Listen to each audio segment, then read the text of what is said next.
সকালবেলা থেকে হাঁটা কিসে হাঁটা, মুসলা বোতল নিয়ে হাঁটতেছে তো হাঁটতেছে, রাস্তার পাশ দিয়ে ডানে বামে তাকায় আর হাঁটে, হাঁটতে হাঁটতে হাঁটতে হাঁটতে দুপুর যখন ঘনায় আসছে, আসমানের দিকে মাথা তুলে দেখে সূর্য হাইলে গেছে।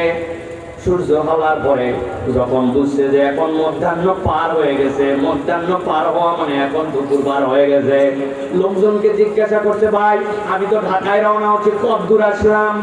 বলতেছে তুই এখন পর্যন্ত অর্ধেক আসতে পারিস নাই। জিজ্ঞাসা করছে দিন কতখানি বাকি? করছে 3/2 ভাগ শেষ, আর মাত্র 1 ভাগ বাকি। মুসনা চিন্তা করছে আজকে তো সূর্য অস্ত যাওয়ার আগে, তাহলে বাকি পথ আর কমপ্লিট করা সম্ভব নয়। সাথে সাথে কান্দের মধ্যে থেকে বোতল নামাইছে, হাতের মধ্যে যে লাঠি ছিল, লাঠি দিয়ে যেই জায়গায় ছিল আচ্ছা মতো দাগ দিছে। ওয়েস্ট ইন্ডিজে কিছু প্লেয়ার আছে দেখবেন, স্ট্যাম্পের উপর থেকে বেল তুলে 116 রানে অল আউট। সুন্দর করে এরকম করে বাড়ি দিয়া রাস্তায় মোটামুটি দাগ একটা আচ্ছা মতো দিয়া, এরপরে আবার বোতল টোতল তুলে উল্টা দিকে দিয়া এবার কুমিল্লার দিকে রওনা দিছে। সন্ধ্যার পরে পরে কুমিল্লায় এসে হাজির, সোফা ভাঙ্গে, চোখ ঢুকে অবস্থা খারাপ শুয়ে আছে। লোকজন বলছে কিরে মুসনা, তুই না ঢাকা রওনা দিয়ে দিলি, চলে গেলি, আবার এখন কি জন্য সন্ধ্যা পরে কুমিল্লায়?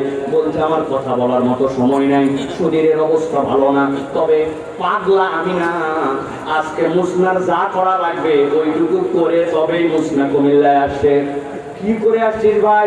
রওনা দিয়েছিলাম ঢাকা যাব, দেখলাম মধ্যাহ্ন পার হয়ে গেছে, অর্ধেক নাকি রাস্তা পার হয় নাই, সূর্য ডুবার আগে আমি পৌঁছাতে পারবো না, এই জন্য যেই পর্যন্ত গেছিলাম ওইখানে সুন্দর করে দাগ দিয়া মরদ আজকে কুমিল্লায় ব্যাক করে আসে। আল্লাহ বাঁচালে আগামীকালকে সকালে যেখানে দাগ দিছি ওখান থেকে ঢাকা। বুঝে থাকলে বলেন তো, আগামীকালকে সকালে যদি ওইখান থেকে ঢাকা রওনা দেওয়ার নিয়ত করে, আর এই খেলা যদি প্রত্যেক দিন চলে, আর এইভাবে যদি কিয়ামত পর্যন্ত হায়াত পায়, তাহলে কি এই মুসনা কোনোদিন ঢাকার মুখ দেখবে? যারা বললেন না বুঝেন না, মনে হয় দেখবে। তাহলে চিন্তা করেন মুসনা কেইসা পাগল, কত একটা আজগবি পাগলা এই জগতে আছে। এবার একটু নিজের দিকে তাকান। আজকে জুম্মার দিন, আপনি জুমার নামাজের জন্য সকাল সকাল রওনা দিয়ে দিয়েছেন, গোসলও করছেন, সুন্দর জামা কাপড় পরছেন, আল্লাহর ঘরে গেছেন, খতিব সাহেবের বক্তব্য শুনছেন, দিল নরম হয়ে গেছে, জুমা পরে এরপরে বাড়িতে চলে আসছেন, আপনি জান্নাতের দিকে কতখানি আগায় গেছেন। কিন্তু আসরের আযান হয়ে গেছে, আপনি আসরের নামাজে মসজিদে যান নাই, মাগরিব আপনাকে টানে নাই, এশা টানে নাই, আপনি ওয়াক্তে ফরজ বাদ দিয়েছেন, জুমার নামাজ কেবল ধরে রাখছেন। জুমার নামাজ পড়ে আপনি জান্নাতের দিকে কতখানি আগালেন, আর ওয়াক্তগুলো বাদ দিয়া আপনি জাহান্নামের দিকে কত দূর গেলেন? বুকে হাত দিয়ে হিসাব মেলান। আসল পাগলা মুসনা না, মুসনার থেকে বড় পাগলা আমরা।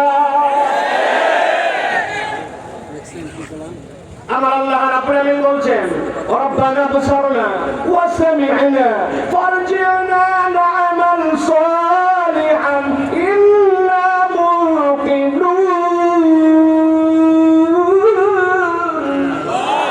ওইদিন দেওয়ার পরে মানুষেরা বলবে আল্লাহ সব দেখে ফেলছে, আল্লাহ সব বিশ্বাস হয়ে গেছে, চোখের সামনে সব পেয়ে গেছে, আল্লাহ আমাকে একটু দুনিয়ায় ফেরত পাঠাও, আবার একটু আমল করতে চাই। আল্লাহ বলছে আমার আদরের গোলাম, ওই দিন আর দুনিয়ায় ফেরত আসা যাবে না, কিন্তু আমার একটা বান্দাকে আমি জাহান্নামে দেখতে চাই না, আমি দেখতে চাই আমার বান্দারা জান্নাতের প্রতীক হোক। এই জন্য আমি অগ্রিম জানায় রাখলাম, পুঁজি বাড়ায় ওই দিন যাওয়ার পরে ফেরত আসা যাবে না। তাহলে আমাদের নামাজ কালামে মনোযোগ বাড়ানো লাগবে কিনা? মা বোনদের পর্দা পুশিদা করা লাগবে কিনা? মিথ্যা কথাটা বাদ দেওয়া লাগবে কিনা? আমার আল্লাহ রাব্বুল বলেন সাবধান হও। তবে 1 নম্বর, ওই দিন আফসোসের কারণ হবে, দুনিয়ায় যেতে চাই আমল বাড়ানোর জন্য, কিন্তু দুনিয়ায় আর ফেরত আসা যাবে না, ঠিক না? মনে থাকবে।